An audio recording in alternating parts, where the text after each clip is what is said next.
Once upon a time, the month of March 2024 had been upon us. I read some incredible books. I received some incredible books. We put out some fun content for the channel, and I'm ready to talk about it. Let's roll the intro and do it.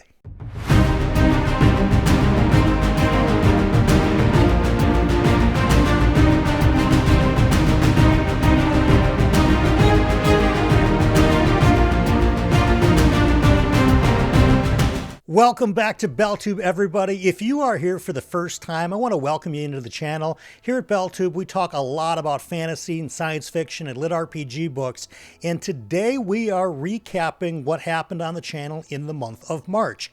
This is going to be as much of a comprehensive type of a recap as I've ever really done, so bear with me if some of it seems a little bit disjointed, but I think I have it pretty much put together. So let's get into it. I want to start off the video today by thanking some people who sent me some incredible books, starting with Janny Wurts, sent me in the month of March her book To Ride Hell's Chasm. I'm about 40% into this book right now. I love it. It's fantastic. It's the first thing that I started reading in the month of April, but we're still talking about March. Thank you, Janny, for sending me this book. It's great so far. I also want to thank my good friend Christopher Navo. I will link him in the description for his YouTube channel, but he sent me book 1 in John Gwyn's Bloodsworn saga. I'm super excited to read this, especially because the final book in the trilogy has just been announced to release later this year. Christopher, thank you so much. You are a gentleman and a scholar. Very cool of you to send me this book. And lastly, I want to thank Stepan, one of our BellTube community members, who sent me his book, Black Seeds. Now, this is a real short book, so I think I'm going to be able to get to it pretty quick. But Stepan, thank you so much for sending this. I love the fact that we have BellTube community members that are not only, reading fans, but they're authors themselves.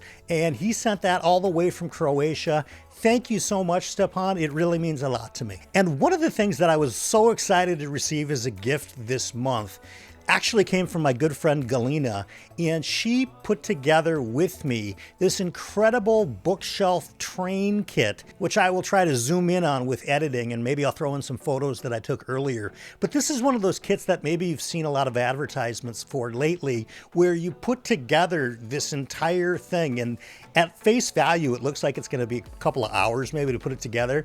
I think it took us somewhere between 9 to 10 hours between the two of us. And let's be honest, Galina put this thing together herself with Brian as her trusty sidekick assistant. But it's really super cool. It's a great addition to the bookshelf. So Galina, thank you so much for doing that. Now, in the month of March, I started a Patreon here on the channel. And Patreon wasn't really something that I was looking to do as quickly as we have, but I started to think about there are some things that I want to be able to do with the channel, such as the Can I Come Over series that I've discussed in prior videos, where I might actually fly out to some other booktubers' homes and film joint episodes with them. Provided they actually let me into their house. So Patreon might be kind of a way to help fund a little bit of that. And I want to thank the first 5 members that have joined that Patreon. We've got a few different levels. I'm going to flip them up here on the screen to give proper recognition. But our VIP level, we have Grufe and Ron Ridley in the BellTube VIP section. Over in the celebrity section, we have Darren and Mike Izzo. And we have one founding member so far of our Velvet Lounge, and that is Slay.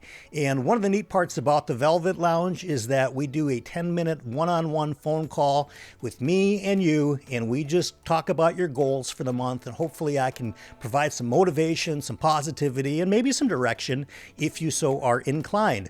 But again, Patreon is not required. I'll put a link in the description. It's just kind of an extra way. If you feel like supporting the channel, I wanted to put that up there. So let's get to what you're here for. You want to know about the books that I read in March. So we started the month finishing a 12-book series. It's something I've been reading for a long time, and that is the Cradle series. I finished Waybound, which is book 12. Now, how do I feel that I finished the Cradle series and that it is over?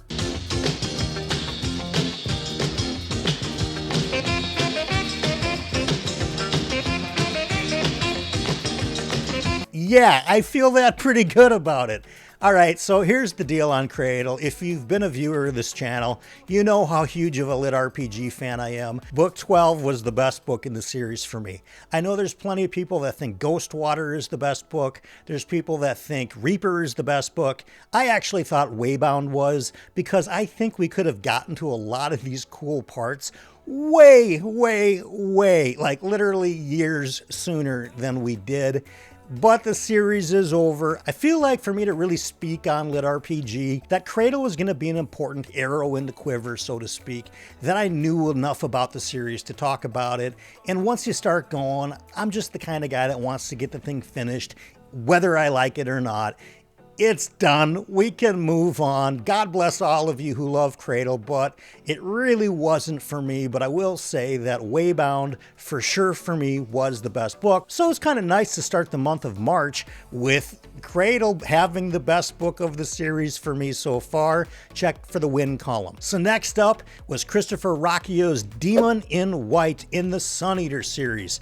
I love this series. I'm such a space opera fan, and Christopher Ruochhio, for me, has really solved a pretty common problem in sci-fi, and I've talked about it a little bit on the channel, that sometimes the character depth in science fiction doesn't quite meet the character depth that I get in more fantasy books. Christopher Ruochhio has solved that problem. Everything I liked about Howling Dark is in Demon in White, and even a little bit more. I'm still not sure between the two of them, which of them I prefer. I suspect as I get through the series, and I think the series will complete this year. By the way, my plan is to read one book of Sun Eater each month until I complete it. It's a little bit tricky for me to figure out if I liked book 2 or book 3 better. They're both fantastic. They both do different things for me. Book 2, Howling Dark, reminded me in parts a lot of Book of the New Sun. Book 3 didn't at all. It really went off in its own place. So while I haven't quite decided which one of those I like better, they're both incredible books. And Demon in White, for all the praise that it gets, I'm not even sure it gets enough. It is truly a masterful science fiction space opera. I cannot recommend Sun Eater enough. I know I'm probably pretty late to the party recommending Sun Eater, but if what I say has any bearing on what you might read and you have not yet picked up Empire of Silence, do it. It's a cool series. I think you'll be happy that you did. And the next book that I read this month was from an author that used to be from the state of Minnesota. He currently resides in New Zealand. His name is Nick Horvath, and the book is Sledge versus the Labyrinth. Now, talk about something entirely different than what I was prior reading with Demon in White. Sledge is basically an action film turned book, and it's more of like an 80s action film than what you might find today. I appreciated it, maybe in some ways that others may not, because I'm from the area where this book is basically set. It's set in northern Minnesota, and there's some landmarks like the Boundary Waters and the Gunflint Trail and Poplar Lake and locations of that nature that I'm intimately familiar with. As a matter of fact, one of my close friends in real life actually purchased the lodge that is going to be in Nick Horvath's second book. It used to be called the Wendigo Lounge, now it's called Poplar House, but I have a pretty intimate connection to the setting of this book. Now that said, it's not a perfect book. I want to be very clear here, and it's definitely a targeted audience. You have to like an anti-hero. You have to basically say, I'm going to read the equivalent of an action movie. There were some plot elements towards the ends that I can get a little bit nitpicky about, but for a first attempt at a book, wow, I think he swung and hit a good solid triple. It's a cool book to read, particularly if you're looking for what we call a palate cleanser, especially from big space opera like the Sun Eater or big long lit RPG series like Cradle. Sledge versus the Labyrinth does a lot of really cool things, and I found myself wanting to get to know Sledge as a character quite a bit. I'm really looking forward to his second book. I think Nick Horvath is an expert in a lot of different fields, and he shows that in the first book. We get inklings of it. I know we're going to get more in book 2. I do recommend it, but you have to be okay with some pretty violent stuff. And it's kind of a book that incorporates some game design elements to it, where it's not lit RPG, but it's not traditional novelization either. You'll have to read it to see what I mean. It's a little bit hard to describe, but Sledge versus the Labyrinth, I really did enjoy the book, and I'm looking forward to book 2. The fourth book that I read in the month of March is Men at Arms by Sir Terry Pratchett. Yes, this is book 2 in the City Watch arc of Discworld. Wow. So I read Guards last year, and this is the second book in that little mini arc within Discworld. I was totally blown away by this book. I read Guards during a readathon just because it fulfilled some prompts for that readathon. And if you've watched the channel, you know that one of my least favorite books is probably The Color of Magic, because I've DNF'd it twice. And I've never DNF'd another book in my life besides that one, and I picked it twice. So for me to go back into Discworld and have such a marvelous experience with Guards, I thought that Men at Arms might cut up a little bit of the heaviness of the Sun Eater, and prior to getting into Janny Wurts' To Ride Hell's Chasm, I thought it would be a good way to get the brain kind of laughing a little bit and enjoying some of the characters that I found in Guards. It's way better than Guards. Men at Arms does some things that I'm pretty sure no other author on the planet can do. There are extremely compelling characters. The writing is second to none. I loved Men at Arms. I really thought it was going to be mostly a palate cleanser for me. It ended up to be far, far more than that. I cannot recommend this subsection of Discworld enough. I'm a newbie, you guys. I've only read really the 2 books. I'm going to make Discworld a priority as the years move forward to continuously add these books in. I'm really looking forward to the 3rd book in the City Watch, and I'll keep you guys posted what I think. Now, the 5th book that I read in the month of March is litrpg, and it is Eric Ugland's On a Throne of Lies. And I did this on Audible, narrated by the fantastic Neil Hellegers. If you've not seen it yet, I did a video earlier this month, and I'll talk about it here in a minute, where I talked about some of my favorite narrators. And I have to tell you that Neil Hellegers just brings this story to life so much. On a Throne of Lies is book 10 in Eric Ugland's Bad Guys series, and I already know what you're thinking. Brian, book 10? Well, yeah, it is book 10, but the books go pretty quick, and I have to say that if you are listening to them on Audible, they just fly by because the narration is that good. Now, when you have a 10-book series or even longer in some of his other series, you're probably going to have a few clunkers. And I have experienced that a couple of times in the Bad Guys series, but they've not been so bad that they've turned me off to the series entirely.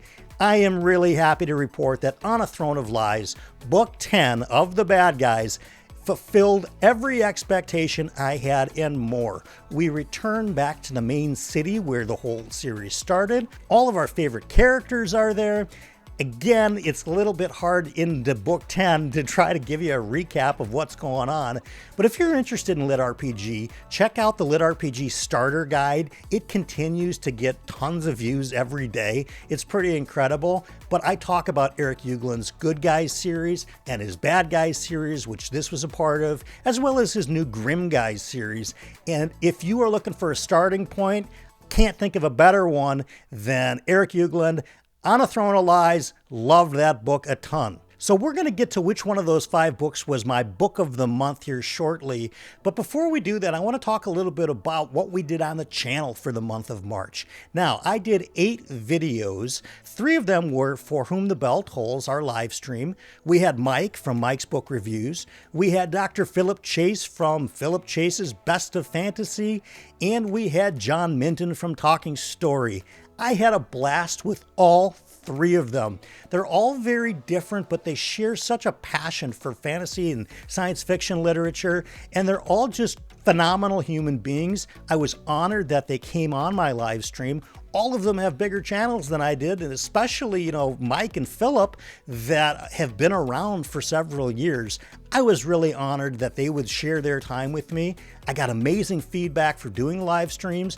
I wasn't sure if I was even gonna like doing live streams, but guess what? It turns out I love it. So we're gonna keep doing For Whom the Bell Tolls. They're typically on Wednesday nights. They might vary a little bit moving forward, but definitely tune in and keep an eye out for upcoming episodes. They're a lot of fun to do. So what videos did we put out in the month of March? Well, we did our February recap. That was a ton of fun.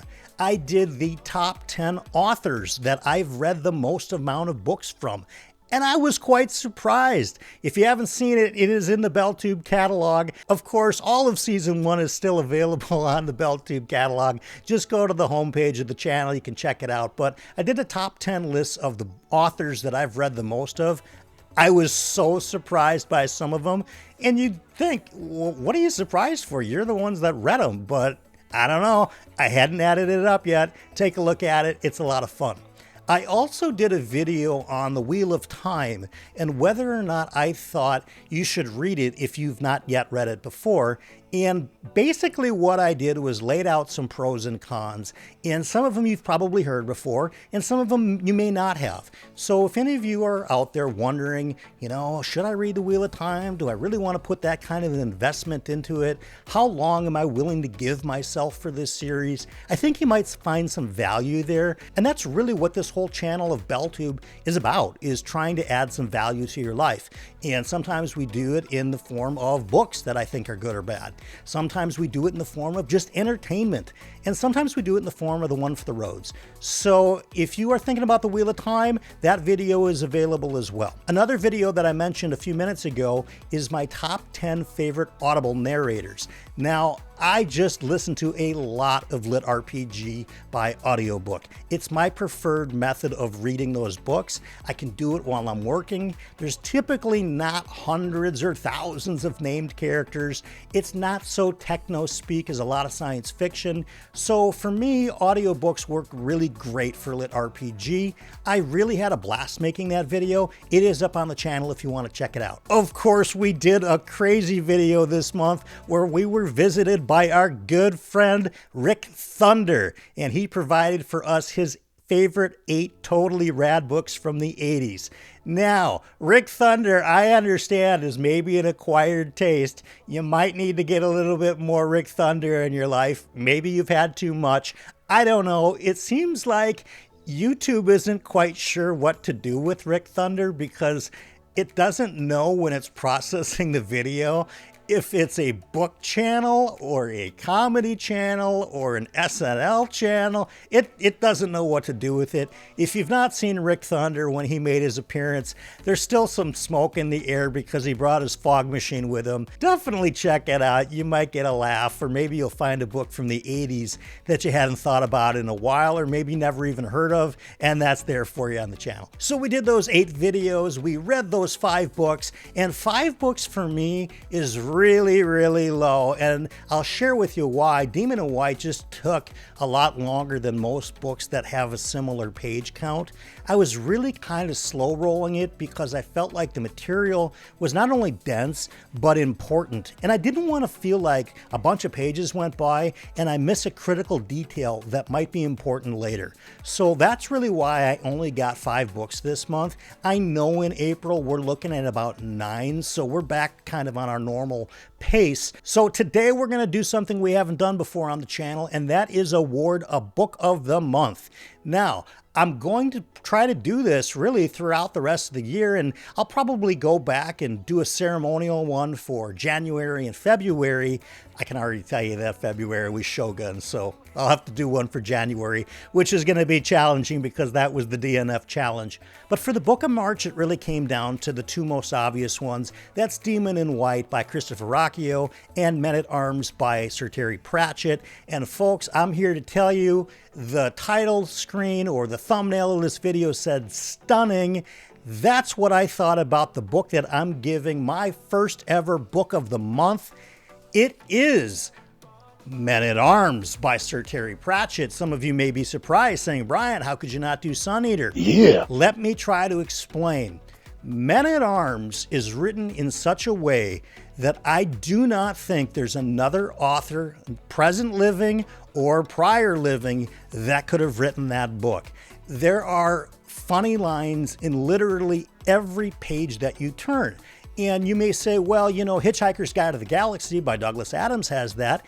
It does, but what Terry Pratchett does that Douglas Adams doesn't is he creates a cast of extremely compelling characters that you are vested in. Some of them don't always survive, and you feel the pang of loss when some of your favorite characters don't make it, especially when these are people that are mostly, you know, comic relief. You're reading these Discworld books because they're fun and it might be a palate cleanser and whatever, but don't take that for granted. There are some dramatic moments in Men at Arms for sure, as I'm sure I'm going to find throughout the rest of the Discworld series. But for me, Men at Arms wins my first book of the month because I feel like it is so unique that there is no other author that could have made me care about these characters as much as Terry Pratchett did, and at the same time write a totally hilarious book that has a plot that actually goes somewhere and develops and gets you ready for book 3. Because yeah, the minute that I finished book 2, I was ready to jump into the next book of the City Watch arc, but I'm spacing it out. But it's really great to know that that series is there for me when I need it. And that's going to bring us today to our one for the road, and it's going to be about outcomes. So as I looked at these books that I was going to be reading for March, I had a pretty clear sense that Demon in White was going to be my book of the month. There was no doubt, right? I had already read Guards, and while I love Sledge versus the Labyrinth, it's just a different type of a book. I didn't think any lit RPG was really going to be something bigger than a space opera like Demon in White, so I was pretty set on the fact that I was going into the month already pretty much knowing what my book of the month was going to be. And sure enough, that outcome changed. And for one for the road, it's going to be kind of a short one today, but I just want to share with you something that I personally learned, and that's not to get too attached to outcomes. Because wow, was I stunned that Men at Arms came in number 1 for me. I was pleasantly surprised, and I think sometimes if we can separate ourselves from the doing of a thing to the outcome of a thing and kind of let the chips fall where they may in some degree, once you've done what you've already set out to do, it makes life a little bit simpler to live because you've done everything that you can. You're not so attached to a personal outcome or a professional outcome that it, really wrecks your day or wrecks your life.